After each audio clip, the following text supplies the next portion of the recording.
Hello students, today I am going to teach computer of class 7 chapter 1 which name is computer basics.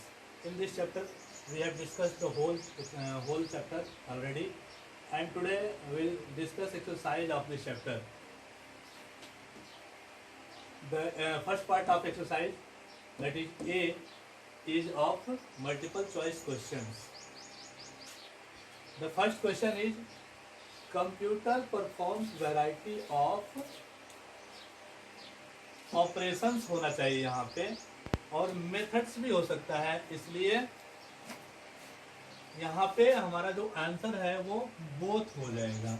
मतलब ये कि computer कई प्रकार के विभिन्न प्रकार के मेथड्स और ऑपरेशंस परफॉर्म करता है।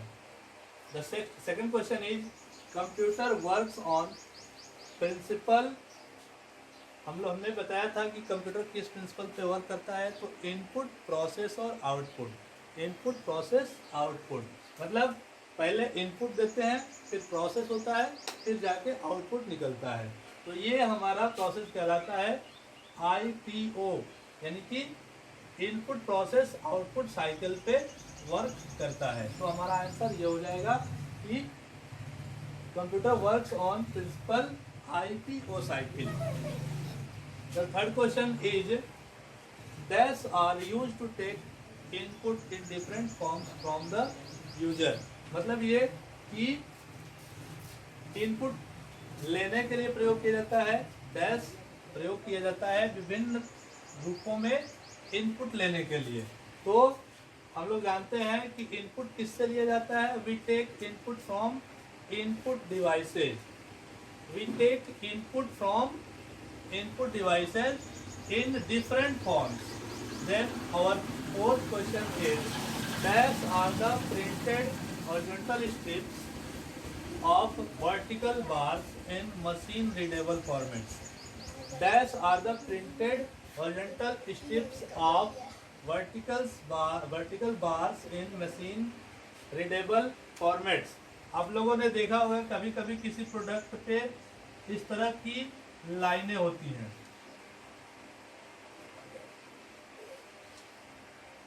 और हालांकि ये हॉरिजॉन्टल भी हो सकती है, वर्टिकल भी हो सकती हैं।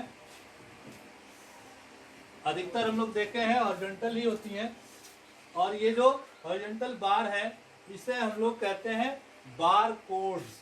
इसको हम लोग स्कैन करके उस प्रोडक्ट के बारे में सारा डिटेल एक्सेस कर सकते हैं। तो ये जो हॉरिजॉन्टल बार्स हैं, ये हॉरिजॉन्टल स्ट्रिप्स हैं, इसको हम लोग कहते हैं बार कोड्स।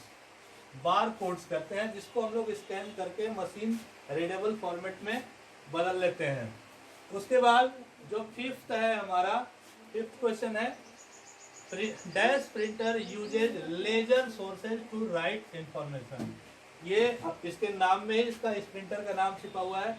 ये लेजर सोर्स का प्रयोग करता है इंफॉर्मेशन प्रिंट करने के लिए। लेजर सोर्स का लेजर प्रिंटर प्रयोग करता है, इसलिए इसका ऑप्शन हमारा सही हो जाएगा, laser printer uses laser sources to write in. The next section is B, right true or false. Right true or false. In this the first statement is, MICR is used to read special characters printed on documents like checks। MICR का प्रयोग किया जाता है किस लिए, read special characters printed on documents like cheque, यानी कि कुछ स्पेशल कैरेक्टर को रीड करने के लिए प्रयोग किया जाता है, जो कि कुछ डॉक्यूमेंट्स पे होते हैं, जैसे कि चेक्स पे। तो MICR, सबसे पहले तो हम जान लें कि MICR का मतलब क्या होता है। MICR, ये इसका मतलब क्या होता है, तो इसका मतलब होता है magnetic ink character reader. MICR का मतलब होता है magnetic ink character reader. Magnetic ink एक विशेष प्रकार की इंक होती है जिसमें कि मैग्नेट होते हैं और उससे लिखे हुए कैरेक्टर्स को रीड करने के लिए एक विशेष प्रकार की डिवाइस की हमें जरूरत पड़ती है जो कि MICR कहलाता है, यानी कि उसको हम लोग कहते हैं मैग्नेटिक इंक कैरेक्टर रीडर। तो मैग्नेटिक इंक कैरेक्टर रीडर का प्रयोग चेक वगैरह को रीड करने के लिए किया जाता है, जो कि क्योंकि उसमें मैग्नेटिक इंक से उसमें कुछ डिटेल्स लिखे होते हैं और उसको रीड करने के लिए MICR का प्रयोग किया जाता है। तो ये स्टेटमेंट हमारा ट्रू है। दूसरा है wedding cards are examples of magnetic stripe cards. ये स्टेटमेंट फॉल्स है क्योंकि वेडिंग कार्ड्स में, शादियों के कार्डों में हम लोग मैग्नेटिक स्ट्राइप कार्ड का प्रयोग नहीं करते हैं। वो मैग्नेटिक कार्ड्स नहीं होते, मैग्नेटिक स्ट्राइप कार्ड नहीं होते हैं। मैग्नेटिक स्ट्राइप कार्ड हम लोग देखते हैं कि ATM वगैरह में होते हैं, क्योंकि उसको हम लोग जब स्वाइप करते हैं तो उसका डिटेल जो है मशीन द्वारा रीड कर लिया जाता है। ये शादियों के कार्डों में इसका प्रयोग नहीं किया जा सकता, तो ये फॉल्स है। उसके बाद the third statement is output unit is responsible for overall processing of computer. Output unit is responsible for overall processing of computer. क्या प्रोसेसिंग के लिए आउटपुट यूनिट रिस्पॉन्सिबल है? नहीं, बिल्कुल नहीं। ओवरऑल प्रोसेसिंग के लिए कौन सा यूनिट हमारा रिस्पॉन्सिबल होता है? तो वो प्रोसेसिंग यूनिट होता है, जबकि यहाँ पे दे रखा है कि आउटपुट यूनिट इज रिस्पॉन्सिबल। तो इस तरह से देखा जाए तो ये स्टेटमेंट भी फॉल्स होगा। The fourth statement is printer is used to make soft copy of the document. Printer is used to make soft copy of the statement. हमने बताया था कि जो प्रिंटर का प्रयोग होता है वो किसी भी डॉक्यूमेंट के हार्ड कॉपी को तैयार करने के लिए किया जाता है। प्रिंटेड, जो किसी पेपर पे प्रिंटेड डॉक्यूमेंट होता है वो हार्ड कॉपी कहलाता है, और प्रिंटर का काम है किसी भी डॉक्यूमेंट को पेपर के रूप में, हार्ड कॉपी के रूप में तैयार करना। तो ये स्टेटमेंट भी हमारा फॉल्स होगा। उसके बाद a plotter is an output device. ये हम लोग जानते हैं अच्छी तरह से कि एक प्लॉटर जो होता है वो आउटपुट डिवाइस होता है, तो ये स्टेटमेंट हमारा ट्रू हो जाएगा। इस तरह से ये हमारा हो गया। The C section of exercise is fill in the blanks type, and in this we will fill the blank with suitable words. The first question is, dash is also known as visual display unit. हम जानते हैं कि हमारा एक ऐसा unit होता है जिसको हम लोग विजुअल डिस्प्ले यूनिट भी कहते हैं, जिसको कि हम लोग मॉनिटर कहते हैं। तो मॉनिटर को क्या कहा जाता है? विजुअल डिस्प्ले यूनिट भी कहा जाता है। तो यहाँ पे क्या हो जाएगा? Monitor is also known as visual display unit, या इन शॉर्ट इसको कहते हैं हम लोग VDU। And the second is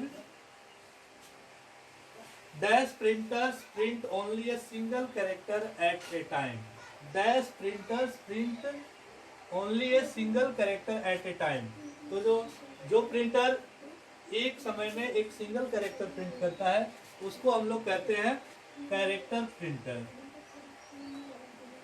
तो character printers print only a single character at a time. And the third one is dash printers can print characters और graphics of any shape and size. तीसरा हमारा है dash printers can print characters और graphics of any shape and size. तो ये हमारा जो होता है, जो डॉट मैट्रिक्स प्रिंटर है वो किसी भी साइज के, किसी भी शेप के कैरेक्टर और ग्राफिक्स को प्रिंट कर सकता है। जो डॉट मैट्रिक्स प्रिंटर है वो किसी भी शेप और साइज के कैरेक्टर्स या ग्राफिक्स को प्रिंट कर सकता है। And the fourth one is dash printer are much faster than the dot matrix printer. Dash printers are much faster than the dot matrix printer. तो यहाँ डैश पे क्या होना चाहिए, जो ड्रम प्रिंटर है वो डॉट मैट्रिक्स प्रिंटर की अपेक्षा ज़्यादा तेज होता है, फास्टर वर्क करता है। तो इस तरह से हमारा एक्सरसाइज का A section, B section, C section तीनों हो गया। इसके बाद इसमें बचते हैं शॉर्ट आंसर क्वेश्चन और लॉन्ग आंसर क्वेश्चन। उसको मैं नोट्स के रूप में पीडीएफ में बनाकर डिस्क्रिप्शन में डाल दूंगा, आप लोग डाउनलोड करेंगे और क्वेश्चन आंसर को याद करेंगे। Thank you.